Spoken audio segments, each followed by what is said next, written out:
We've achieved quite a lot since we started in 2008, and one of the main things we've achieved is our lovely premises. We have a factory and an office and lots of pants, as you can see. The second thing we achieved is that we employed Catherine. Hello, Catherine. Catherine started with us in January and she's made a huge difference. Our third milestone, which is that after a long time of having to rush about and do everything like a crazy chicken, we're starting to be able to do lots of planning now. And so the next thing we're going to do is we're going to turn this lovely lot of fabric and lots of other things on shelves in the other room into 18 months worth of a production plan. So that's going to be the first time we've had a long strategic plan, and that's certainly to do with the scale-up programme, giving me the space to think about things like that. Since starting on the scale-up programme, Even Break has doubled its workforce, so we now employ 4 disabled people rather than 2.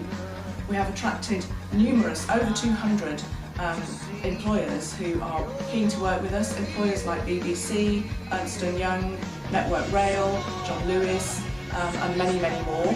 We have attracted thousands of very talented disabled candidates, and more importantly, of course, we've got lots of people jobs who thought they may never work again. And also we've won a number of awards.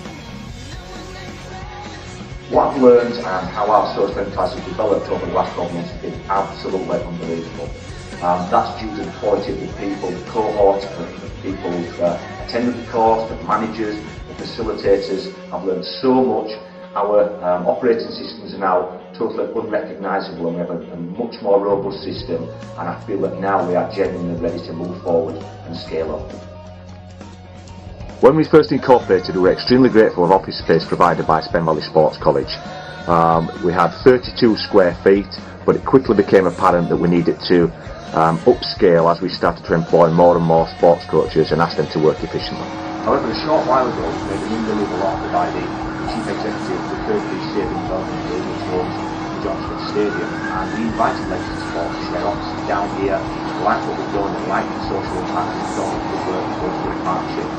So from the 1st of September, unfortunately I won't be going to the players' entrance, but we'll be based down at the Johnston Stadium. The final key milestone that we're really proud of in the last 12 months is the awarding of the Innovation Award. This was the Huddersfield Business Awards, and we managed to reach on some serious local businesses to win this award, and I think it's a massive boost for social enterprise to actually be recognised alongside some fairly large-scale companies. It's something, again, of which we're extremely proud. What I find with the work that we do, especially with the mental health work, is that little things are massively rewarding and feel like a major milestone. You know, if someone who's a really quiet member of a group starts to chat or starts to laugh, that for me is a massive thing, and that really makes me feel that what we're doing matters and is having an impact. Milestones that are significant in terms of the development of New Caledonian Woodlands, there's probably 3 that spring to mind. The first is when we got funding to allow us to start our Planet Pledge climate change project, and that project is about getting people to think about their impact on the environment, so their carbon footprint, in the way they would think about their money. The second major milestone, I think, would be when we got all the funding that we needed in place to start the Fruitful Woods project, which is the project where we make all the produce, the apple juice and the jam and the chutney and all these kind of things, and working with people to support them back to employment. And the third milestone, I think, really is getting this site.